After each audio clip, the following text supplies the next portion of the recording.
वहीं दूसरी तरफ बिहार की राजनीति में बांकीपुर ने ऐसा सियासी संदेश दिया है जिसकी गूंज सिर्फ पटना तक नहीं बल्कि पूरे प्रदेश की राजनीति में सुनाई दे रही है। जिस सीट को बीजेपी का अभेद्य किला माना जाता था, वहीं जनता ने इस बार अलग फैसला सुना दिया। एक उपचुनाव के नतीजे ने सत्ता पक्ष की रणनीति, विपक्ष के दावों और 2030 की राजनीतिक तस्वीर पर नई बहस छेड़ दी है। जन सुराज के संस्थापक प्रशांत किशोर ने जीत के बाद इसे सिर्फ चुनावी जीत नहीं बल्कि जनता के भरोसे की जीत बताया। प्रशांत किशोर यही नहीं रुके, उन्होंने कहा कि बीजेपी अति आत्मविश्वास में थी, जनता ने उसी का जवाब दिया है। बिहार में अब शिक्षा, रोजगार और विकास की राजनीति करनी होगी, तभी जनता भरोसा करेगी। हार होती रहती है, आज हम जीते हैं, वो हारे हैं, कल वो जीते थे, हम हारे थे, वो उसका कोई बहुत महत्व नहीं है। महत्व इस बात का है कि जो जनता ने विश्वास जताया है उस पर मिलकर सब काम करेंगे। जिन्होंने वोट दिया उनका धन्यवाद कर रहे हैं, जिन्होंने वोट नहीं दिया उनको भी विश्वास दिला रहे हैं कि आप बिल्कुल चिंता न करें, हमारी जो क्षमता है आपके साथ मिलकर काम करें। हमारे डोर टू डोर जाने से लोगों ने वोट नहीं दिया है, ये 3 साल का जो प्रयास है लोग उसको देख रहे हैं।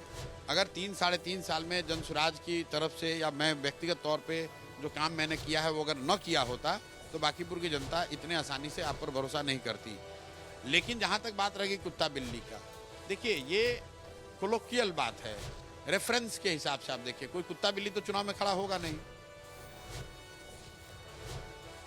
उधर जेडीयू विधायक अनंत सिंह ने हार की सबसे बड़ी वजह मुख्यमंत्री नीतीश कुमार को सत्ता से हटाना बताया है। उनका दावा है कि जनता बीजेपी से नहीं बल्कि नीतीश कुमार के हटने से नाराज थी। चल गया मैसेज, नीतीश जी का मुख्यमंत्री बनाया था जनता, नीतीश जी चेंज जो किए, नीतीश जी अपने चेंज किए, हम लोग जानते हैं, लेकिन जनता में कि हटा दिया गया, भाजपा हटा दिया, जनता दुखी है। लगता है कि भाजपा के द्वारा हटाए जाने की वजह से ये हार हुई। हाँ, लेकिन भाजपा हटाया है ना, लेकिन जनता में मैसेज ये है कि नीतीश जी के मंजूरी हटा दिया गया है, तो वोट नहीं दिया। जनता मालिक है, कुर्सी वाला कोई मालिक नहीं है, लेकिन बन जाते हैं कि हम ही मालिक हैं, गलती है, मालिक जनता है। हालांकि ये अनंत सिंह का राजनीतिक दावा है, इस बात की स्वतंत्र पुष्टि चुनावी नतीजों से नहीं होती कि हार का एकमात्र कारण नेतृत्व परिवर्तन ही था। लेकिन इतना जरूर है कि बांकीपुर के नतीजे ने बीजेपी के सामने कई सवाल जरूर खड़े कर दिए हैं। अब आपको बीजेपी की हार के बड़े फैक्टर्स भी बताते हैं। अति आत्मविश्वास के कारण बांकीपुर में बीजेपी की हार हुई, बीजेपी की अंदरूनी गुटबाजी से उसे चुनाव में नुकसान हुआ। बिहार में नीतीश कुमार के सुशासन की छवि को सम्राट चौधरी कायम नहीं रख पाए हैं क्या, ये सवाल खड़ा हुआ। अगड़ा पिछड़े के समीकरण में पार्टी उलझ कर रह गई है, युवाओं की नाराजगी बीजेपी को भारी पड़ गई। इतना ही नहीं, नीतीश को साइडलाइन करना बीजेपी को महंगा पड़ गया। आखिरी वक्त में उन्होंने प्रचार करने के लिए वीडियो संदेश भी जारी किया, लेकिन उनकी बॉडी लैंग्वेज उनके शब्दों से मैच नहीं कर रही थी। यही कारण है कि विपक्ष ने इस नतीजे को केंद्र और बिहार सरकार के खिलाफ जनमत बताया। प्रियंका गांधी ने जहां एक तरफ कहा कि जनता बीजेपी से ऊब चुकी है, तो दूसरी तरफ अखिलेश यादव ने बीजेपी पर तंज कसा, तो तेजस्वी ने सम्राट चौधरी को पूरी तरह से फेल मुख्यमंत्री बता डाला।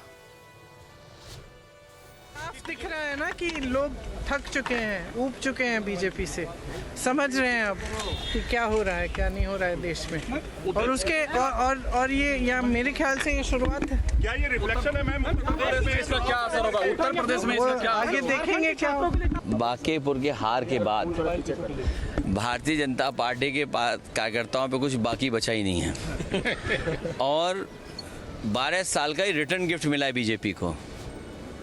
बीजेपी अगर कुंदरकी की तरह चुनाव लड़ती या बंगाल की तरह चुनाव लड़ती, बीजेपी फोर्स को लगा देती, और जैसे चुनाव लड़ते हैं बीजेपी के लोग, तो बीजेपी की हार नहीं होती। ये आपको हमको समझने की बात है। उन्होंने बिना पुलिस प्रशासन को लगा के, बिना बेईमानी किए, बिना ईवीएम पे कुछ घोटाला किए देखना चाहते थे कि कितनी नाराज़गी है उन्हें। इसलिए धोखे में मत रखो आप भी, और ना हम धोखे में हैं। ये हार नहीं है, उन्होंने अपना तय किया है कि बिना बेईमानी के जनता कितना वोट देगी। लगातार बीजेपी सम्राट चौधरी जी को कितना 100 दिन 150 दिन हुआ है। एमएलसी का चुनाव हम लोग जीते और एमएलए का भी वो चुनाव हारी, यानी एमएलसी का भी चुनाव बीजेपी हारी और एमएलए का भी चुनाव बीजेपी जो हारी है 150 दिन के अंदर। तो ये जो गुस्सा जो है जनता का, ये बीजेपी के नेताओं, उनकी सरकार, और ये पहले बीजेपी के मुख्यमंत्री हैं, और इनके 100 दिन के अंदर, 150 दिन के अंदर भाजपा 2 बड़े चुनाव हारती है। हम आप ही से पूछते हैं कि 150 दिन में सम्राट चौधरी जी का एक काम आप गिना दीजिए जो एक काम उन्होंने किया हो। तो संसद से पटना तक कांग्रेस, आरजेडी, समाजवादी पार्टी और दूसरे विपक्षी दलों ने भी इसे बीजेपी के लिए खतरे की घंटी बता दिया है, जबकि बीजेपी नेताओं ने हार को स्थानीय परिस्थितियों का नतीजा बताया है और बड़े राजनीतिक निष्कर्ष निकालने से इनकार कर दिया। अब देखिए, यही नहीं हारे, दतिया हारे, उत्तर प्रदेश से लगी हुई सीमा पे बुंदेलखंड में है, निर्णायक ढंग से हारे, 6000 ज्यादा वोटों से हारे। तो आगामी उत्तर प्रदेश, उत्तराखंड और पंजाब के चुनाव पर इसका असर पड़ेगा, और जब ये तीनों राज्य भाजपा से निकल जाएंगे तो ये कहूंगा अब भाजपा वेंटिलेटर पे आ चुकी है, और जनता ने जिस दिन वेंटिलेटर की बटन दबा दी उस दिन भारतीय जनता पार्टी का सत्ता का साम्राज्य, अहंकार का साम्राज्य, भ्रष्टाचार का साम्राज्य, धोखे का साम्राज्य, फरेब का साम्राज्य का अंत हो जाएगा। परिणाम है उसको हम स्वीकारते हैं, लेकिन इससे किसी को बहुत खुश होने की जरूरत नहीं है। 2009 में एनडीए नीतीश कुमार के नेतृत्व में 17 सीटों पर हम बाय इलेक्शन लड़े थे, 12 सीट हार गए थे, और 2010 में 89% स्ट्राइक रेट से बिहार जीता था। इसलिए बहुत लोग खुश न हो। इस बात का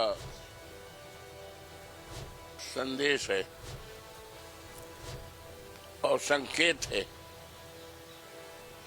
कि हार नहीं है ये, बल्कि भारतीय जनता पार्टी के शासन के सफाया होने की शुरुआत है।